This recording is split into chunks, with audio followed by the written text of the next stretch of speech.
ঘটনাটা সম্পূর্ণ হয়েছে আমাদের ঘরে, পাবলিক সেক্রেটারি আমাদের ঘরে, পাবলিক সেক্রেটারি তারা কিছু জানে না। এবং এসআই আতাউর রহমান উনি প্রতিবেদন দিচ্ছে যে এই সাক্ষীর কোনো সত্যতা পায় নাই। এছাড়া আর এই মামলায় আমাদের মিথ্যেভাবে ভাষানো হয়েছে।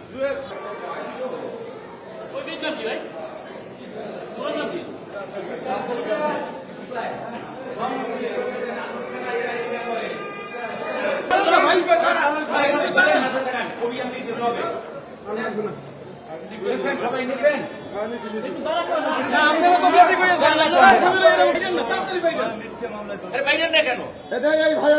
এবার হাসছেন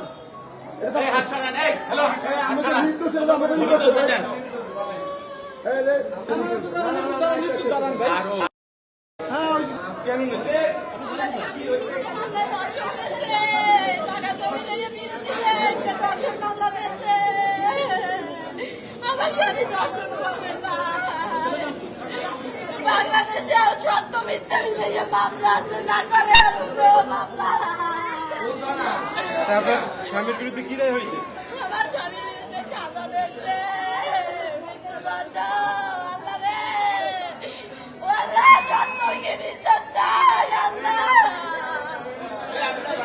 বরিশালস্থ সাগরদী এলাকার ঘটনা এবং এই ঘটনার যে ভিকটিম মেয়েকে এরা 5 জনে ধর্ষণ করেছে পর্যায়ক্রমে একের পর এক, এবং এই মেয়েটাকে সারা রাতভর ধর্ষণ করছে, পানি খাইতে চাইছে, তাকে প্রস্রাব করে খাওয়াইছে এবং এই মেয়েটাকে ধর্ষণ করিয়া ফালাই রাখার পরে তার মা খুঁজে পাইয়া তাকে বরিশাল মেডিকেল কলেজে ওসিসিতে ভর্তি করে এবং বরিশাল মেডিকেল কলেজে আসার পরে এই মামলা হয়। মামলায় আজকে এই বিজ্ঞ আদালতে 11 জন সাক্ষীর সাক্ষ্য নেওয়া হয়।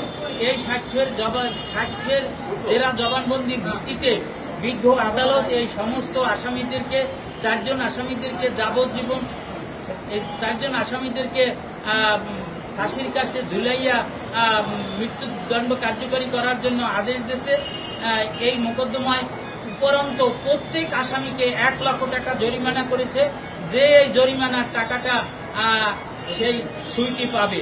আর এটাও বলে রাখি, এই সুইটি এখন বর্তমানে ভারসাম্যহীন। সুইটি অনেক সময় আত্মহত্যা করতে চায়, সুইটি বাঁচতে চায় না, সে এখন ঠিক মানুষ আছে, ভারসাম্যহীন। মামলার রায় আপনার কতটুকু সন্তুষ্ট? সরকার পক্ষে আমি মামলা পরিচালনা করাই, আমি এই মামলায় সন্তুষ্ট, রায় সন্তুষ্ট। আমি অ্যাডভোকেট আব্দুল মান্নান মৃধা, পিপি নারী শিশু নির্যাতন।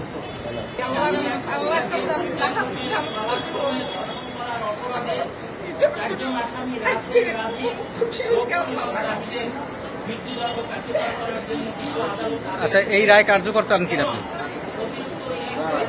যে ঘোষণা দিল আদালত, সেই রায় আপনি কার্যকর চান কিনা?